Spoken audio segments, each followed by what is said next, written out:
शुक्लाम्बरधरम् विष्णुम् शशिवर्णम् चतुर्भुजम् प्रसन्नवदनम् ध्यायेत् सर्वविघ्नोपशान्तये। यस्य द्विरदवक्त्राद्याः पारिषद्याः परस्यतम् विघ्नम् निघ्नन्ति सततम् విశ్వక్సేనం తమాశ్రయే. శ్రీ గురుభ్యో నమః. నిన్న 2వ రోజు 6వ శ్లోకం నుండి 10వ శ్లోకం వరకు శ్రీ విష్ణు సహస్రనామ శ్లోకాలు నేర్చుకోవడం జరిగింది. ఈ రోజు 11వ శ్లోకం నుండి 15వ శ్లోకం వరకు నేర్చుకుందాం. 11వ శ్లోకం. ఆజ అజ సర్వేశ్వర సర్వేశ్వర సిద్ధ సిద్ధ సిద్ధి సిద్ధి సర్వాదిరచ్యుతః సర్వాదిరచ్యుతః వృషా కపిరమేయాత్మా వృషా కపిరమేయాత్మా సర్వయోగ వినిసృతః సర్వయోగ వినిసృతః అజ సర్వేశ్వర అజ సర్వేశ్వర సిద్ధ సిద్ధ సిద్ధి సిద్ధి సర్వాదిరచ్యుతః సర్వాదిరచ్యుతః వృషా కపిరమేయాత్మా వృషా కపిరమేయాత్మా సర్వయోగ వినిసృతః సర్వయోగ వినిసృతః అజ సర్వేశ్వర సిద్ధ అజ సర్వేశ్వర సిద్ధ సిద్ధి సర్వాదిరచ్యుతః సిద్ధి సర్వాదిరచ్యుతః వృషా కపిరమేయాత్మా వృషా కపిరమేయాత్మా సర్వయోగ వినిసృతః సర్వయోగ వినిసృతః అజ సర్వేశ్వర సిద్ధ అజ సర్వేశ్వర సిద్ధ సిద్ధి సర్వాదిరచ్యుతః సిద్ధి సర్వాదిరచ్యుతః వృషా కపిరమేయాత్మా వృషా కపిరమేయాత్మా సర్వయోగ వినిసృతః సర్వయోగ వినిసృతః అజ సర్వేశ్వర సిద్ధ సిద్ధి సర్వాదిరచ్యుతః అజ సర్వేశ్వర సిద్ధ సిద్ధి సర్వాదిరచ్యుతః వృషా కపిరమేయాత్మా వృషా కపిరమేయాత్మా సర్వయోగ వినిసృతః సర్వయోగ వినిసృతః అజ సర్వేశ్వర సిద్ధ సిద్ధి సర్వాదిరచ్యుతః అజ సర్వేశ్వర సిద్ధ సిద్ధి సర్వాదిరచ్యుతః వృషా కపిరమేయాత్మా సర్వయోగ వినిసృతః వృషా కపిరమేయాత్మా సర్వయోగ వినిసృతః అజ సర్వేశ్వర సిద్ధ సిద్ధి సర్వాదిరచ్యుతః అజ సర్వేశ్వర సిద్ధ సిద్ధి సర్వాదిరచ్యుతః వృషా కపిరమేయాత్మా సర్వయోగ వినిసృతః వృషా కపిరమేయాత్మా సర్వయోగ వినిసృతః 12వ శ్లోకం. వసుర్ వసుర్ వసుమన వసుమన సత్య సత్య సమాత్మా సమాత్మా సంమిత సంమిత సమః సమః అమోఘ అమోఘ పుండరీకాక్షో పుండరీకాక్షో వృషకర్మ వృషకర్మ వృషాకృతిః వృషాకృతిః వసుర్ వసుర్ వసుమన వసుమన సత్య సత్య సమాత్మా సమాత్మా సంమిత సంమిత సమః సమః అమోఘ అమోఘ పుండరీకాక్షో పుండరీకాక్షో వృషకర్మ వృషకర్మ వృషాకృతిః వృషాకృతిః వసుర్వసుమన వసుర్వసుమన సత్య సత్య సమాత్మా సమాత్మా సంమిత సమః సంమిత సమః అమోఘ అమోఘ పుండరీకాక్షో పుండరీకాక్షో వృషకర్మ వృషకర్మ వృషాకృతిః వృషాకృతిః వసుర్వసుమన సత్య వసుర్వసుమన సత్య సమాత్మా సంమిత సమః సమాత్మా సంమిత సమః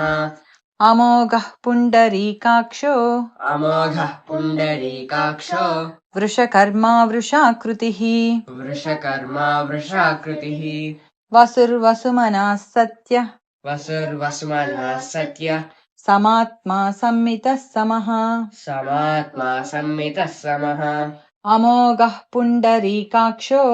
अमोघः पुण्डरीकाक्षो वृषकर्मा वृषाकृतिः वृषकर्मा वृषाकृतिः वसुर्वसुमनः सत्यः समात्मा सम्मितः समः वसुर्वसुमनः सत्यः समात्मा सम्मितः समः अमोघः पुण्डरीकाक्षो वृषकर्मा वृषाकृतिः अमोघः पुण्डरीकाक्षो वृषकर्मा वृषाकृतिः 13వ శ్లోకం रुद्रो रुद्रो बहुशिरा बहुशिरा बभ्रुर् बभ्रुर् विश्वयोनि विश्वयोनि शुचिस्रवाः शुचिस्रवाः अमृतः अमृतः शाश्वतः शाश्वतः स्थाणुर् स्थाणुर् वरारोहो वरारोहो महातपाः महातपाः रुद्रो रुद्रो बहुशिरा बहुशिरा बभ्रुर् बभ्रुर् विश्वयोनि विश्वयोनि शुचिस्रवाः शुचिस्रवाः अमृतः अमृतः शाश्वतः शाश्वतः स्थाणुर् स्थाणुर् वरारोहो वरारोहो महातपाः महातपाः रुद्रो बहुशिरा रुद्रो बहुशिरा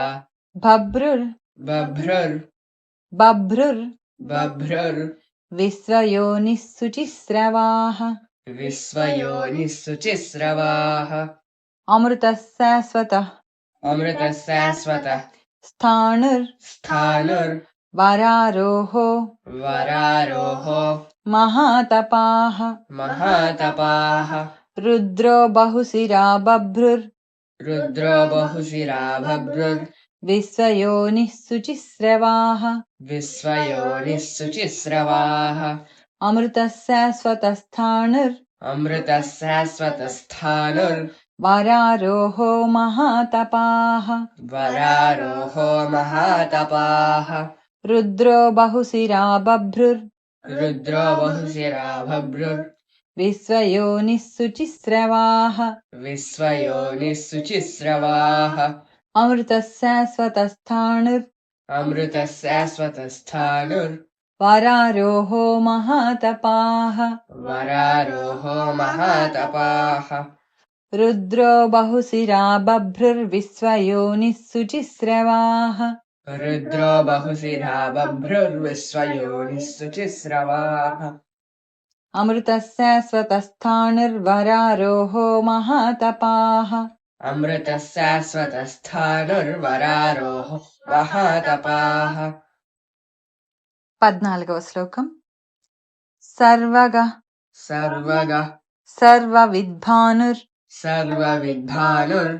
विश्वक्सेनो विश्वक्सेनो जनार्दनः जनार्दनः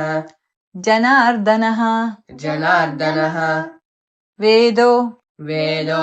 वेदविदव्यङ्गो वेदविदव्यङ्गो वेदाङ्गो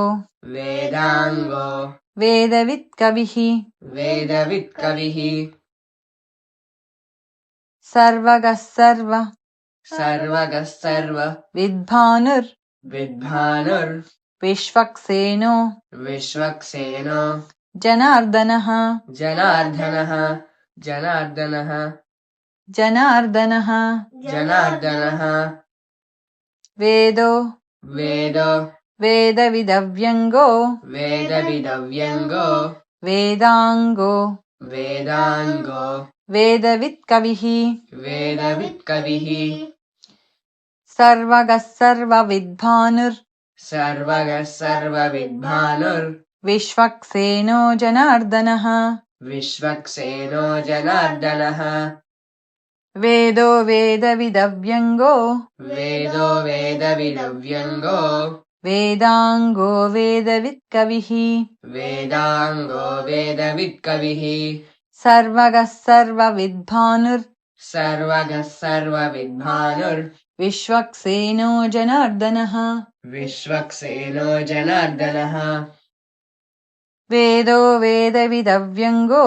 वेदो वेदविदव्यङ्गो वेदाङ्गो वेदवित्कविः वेदाङ्गो वेदवित्कविः सर्वगः सर्वविद्भानुर्विश्वक्सेनो जनार्दनः सर्वगः सर्वविद्भानुर्विश्वक्सेनो जनार्दनः वेदो वेदविदव्यङ्गो वेदाङ्गो वेदवित्कविः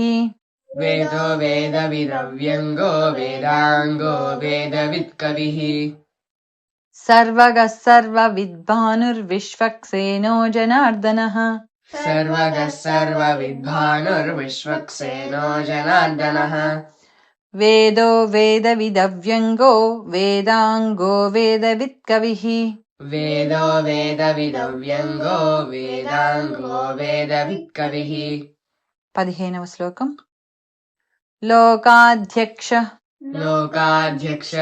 सुराध्यक्षो सुराध्यक्षो धर्माध्यक्ष धर्माध्यक्ष कृताकृतः कृताकृतः चतुरात्मा चतुरात्मा चतुर्व्यूहः चतुर्व्यूहः चतुर्दंष्ट्र चतुर्द्रंष्ट चतुर्दंष्ट्र चतुर्द्रंष्ट चतुर्द्रंष्ट चतुर्दंष्ट्र चतुर्दंष्ट चतुर्भुजः चतुर्भुजः लोकाध्यक्ष लोकाध्यक्ष सुराध्यक्षो सुराध्यक्षो धर्माध्यक्ष धर्माध्यक्ष कृताकृतः कृताकृतः चतुरात्मा चतुरात्मा चतुर्व्यूहः चतुर्व्यूहः चतुर्दंष्ट्र चतुर्दंष्ट्र चतुर्भुजः चतुर्भुजः लोकाध्यक्षः सुराध्यक्षो लोकाध्यक्षः सुराध्यक्षो धर्माध्यक्ष धर्माध्यक्ष कृताकृतः कृताकृतः चतुरात्मा चतुरात्मा चतुर्व्यूहः चतुर्व्यूहः चतुर्दंष्ट्र चतुर्दंष्ट्र चतुर्भुजः चतुर्भुजः लोकाध्यक्षः सुराध्यक्षो लोकाध्यक्षः सुराध्यक्षो धर्माध्यक्षः कृताकृतः धर्माध्यक्ष कृताकृतः चतुरात्मा चतुर्व्यूहः चतुरात्मा चतुर्व्यूहः चतुर्दंष्ट्रः चतुर्भुजः चतुर्दंष्ट्रः चतुर्भुजः लोकाध्यक्षः सुराध्यक्षो लोकाध्यक्षः सुराध्यक्षो धर्माध्यक्षः कृताकृतः धर्माध्यक्ष कृताकृतः चतुरात्मा चतुर्व्यूहः चतुरात्मा चतुर्व्यूहः चतुर्दंष्ट्रः चतुर्भुजः चतुर्दंष्ट्रः चतुर्भुजः लोकाध्यक्षः सुराध्यक्षो धर्माध्यक्षः कृताकृतः लोकाध्यक्षः सुराध्यक्षो धर्माध्यक्ष कृताकृतः चतुरात्मा चतुर्व्यूहश्चतुर्दंष्ट्रः चतुर्भुजः चतुरात्मा चतुर्व्यूहश्चतुर्दंष्ट्रः चतुर्भुजः चतुरात्मा चतुर्व्यूहश्चतुर्दंष्ट्रः चतुर्भुजः चतुरात्मा चतुर्व्यूहश्चतुर्दंष्ट्रः चतुर्भुजः ఇప్పుడు నేర్చుకున్న శ్లోకాలన్నీ ఒక్కసారి వరుసగా. అజః సర్వేశ్వరః సిద్ధః సిద్ధిః సర్వాదిరచ్యుతః వృషా కపిరమేయాత్మా సర్వయోగ వినిసృతః వసుర్వసుమనః సత్యః సమాత్మా సంమితః సమః అమోఘః పుండరీకాక్షో వృషకర్మా వృషాకృతిః రుద్రో బహుశిరా బభ్రుర్విశ్వయోనిః శుచిస్రవాः అమృతः శాశ్వతస్థాణుర్వరారోహో మహాతపాः सर्वगः सर्वविद्भानुर्विश्वक्सेनो जनार्दनः वेदो वेदविदव्यङ्गो वेदाङ्गो वेदवित्कविः लोकाध्यक्षः सुराध्यक्षो धर्माध्यक्षः कृताकृतः चतुरात्मा चतुर्व्यूहश्चतुर्दंष्ट्रश्चतुर्भुजः. ఈరోజు 11వ శ్లోకం నుండి 15వ శ్లోకం వరకు నేర్చుకున్నాం. రేపు 16వ శ్లోకం నుండి 20వ శ్లోకం వరకు నేర్చుకుందాం.